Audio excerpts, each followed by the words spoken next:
Aldri på mine 30 år innen friluftsliv har en langtur vært mer kjærkommen enn denne. For det er jo ingen hemmelighet at covid-19 har preget både hverdagslivet og friluftslivet etter utbruddet januar 2020. Det lå jo i lufta at hele turen kunne gå i vasken nettopp på grunn av denne pandemien. Så det er en ekstra spesiell følelse å vite at et nytt eventyr endelig er i gang. 2 ukers villmarksopplevelse som skal deles med min gode venn Håvard.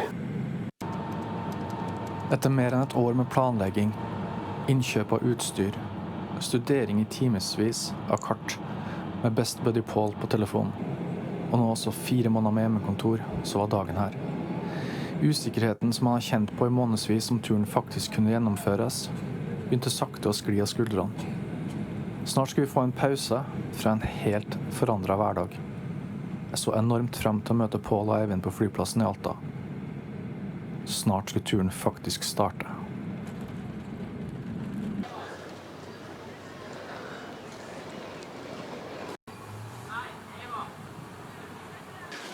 Hallais! Hallo? Hallo med det? Kan du gjøre sånn da, kanskje? Ja, jeg kan det nå. Det var live så lenge siden. Ja, hyggelig å se deg. Ja, det er mange år siden nå. Ja, herregud.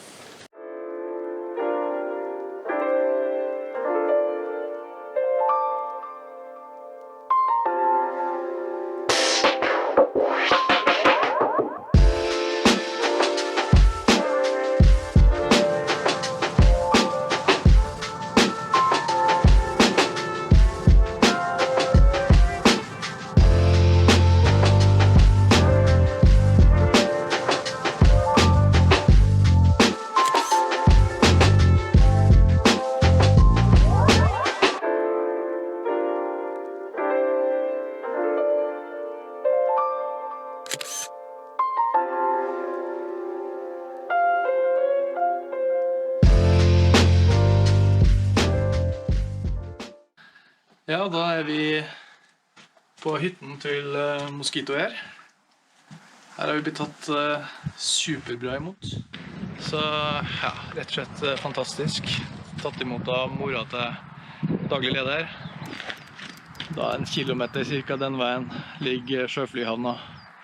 Nå har nettopp flyet gått opp for gang nummer 2 i dag. Og vi er usikre på om vi er nummer 3 eller 4. Men vi gleder oss. Vi har spist frokost i hytta, pakka, og ja, står nå bare og gleder oss og er spente.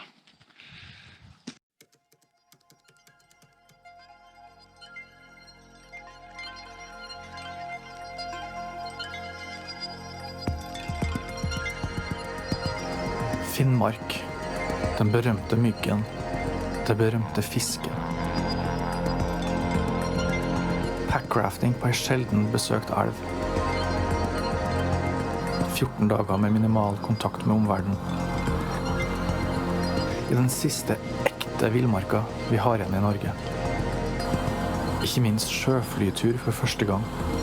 Så spennende.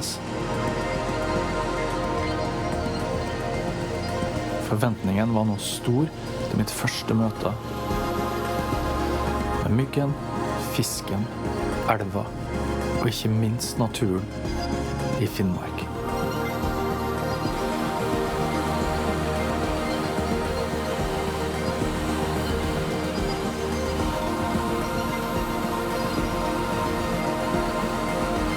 Jeg synes det var helt rått det altså. Det her var fantastisk.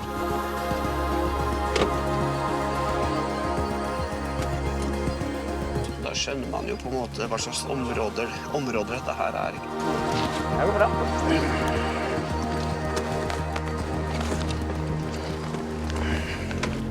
For en luksus!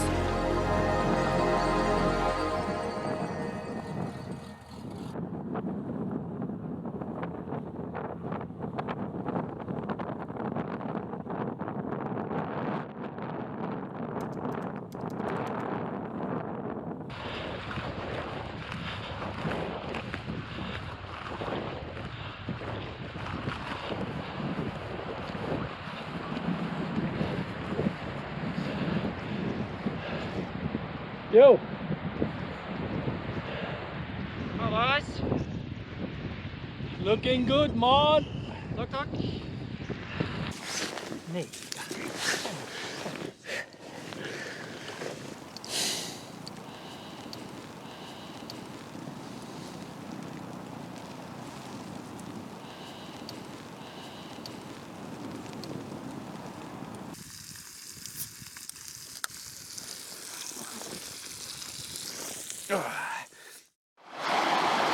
En kort recap av dagen. Og for en dag, altså. Endelig på tur. Kjørt sjøfly for første gang. Utrolig spennende. Det kilte i magen hele flyten, faktisk. Det å komme inn over området og se de andre vannene lenger inn på vidda, som jeg har besøkt mange ganger gjennom årens løp. Det er fantastisk. Og så lande her da, og finne en helt nydelig camp. Vi fikk opp tarp i rimelig sterk vind, og Håvard fyrte bål. Det var bra. Der ble vi sittende i hvert fall 3,5 timer ved bålet. Under tarp, mens det blåste friskt. Og tåka den lå tjukt. Regn fikk vi jo. Men som alltid så koser vi oss. Nå er klokka blitt 10, og vi har begge gått i telta. Det ble skikkelig surt ute. Så nå er det bare å få seg litt kveldsmat, spise, og ut og tømme tanken for siste gang. Så er det inn og krype på seg.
Buddy? God morgen.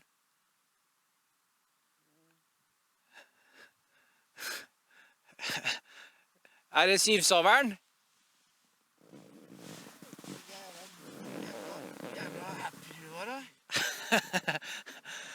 Jeg lover at det ikke skal bli noe vane å vekke det på tur. Men jeg har et lite plaster på såret. Jeg har varmt kaffevann klart. Jeg kan bare krype til korset at det var litt kjønnslig, som vi sier her i nord. Hva synes du har vært en grei start? Det ble jo litt annerledes da, men har det vært ålreit, Håvard? Det har vært nydelig. Helt fantastisk. En magisk start når vi kom ned hit og fikk opp tarpen og kom oss under tarpen og fikk fyrt opp bålet. Helt rått at du klarte å få opp den tarpen her i går. Med det vinden vi hadde da.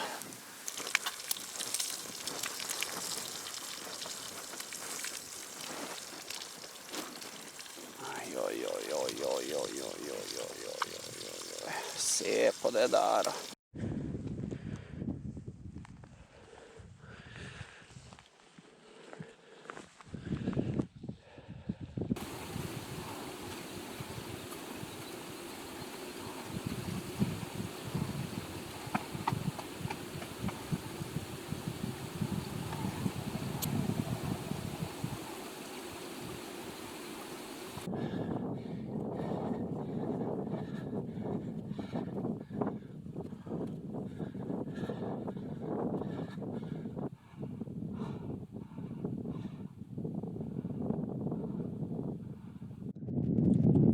Jeg vil jo se best buddyen for jomfruøya si.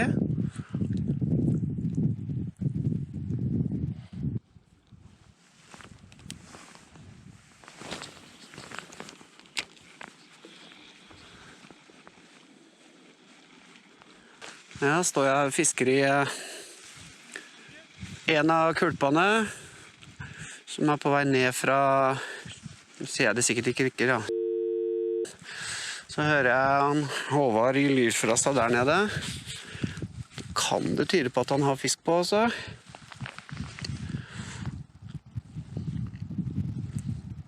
I så fall er jo det utrolig moro. Han er her for første gang, så jeg unner han så sinnssykt å få fisk.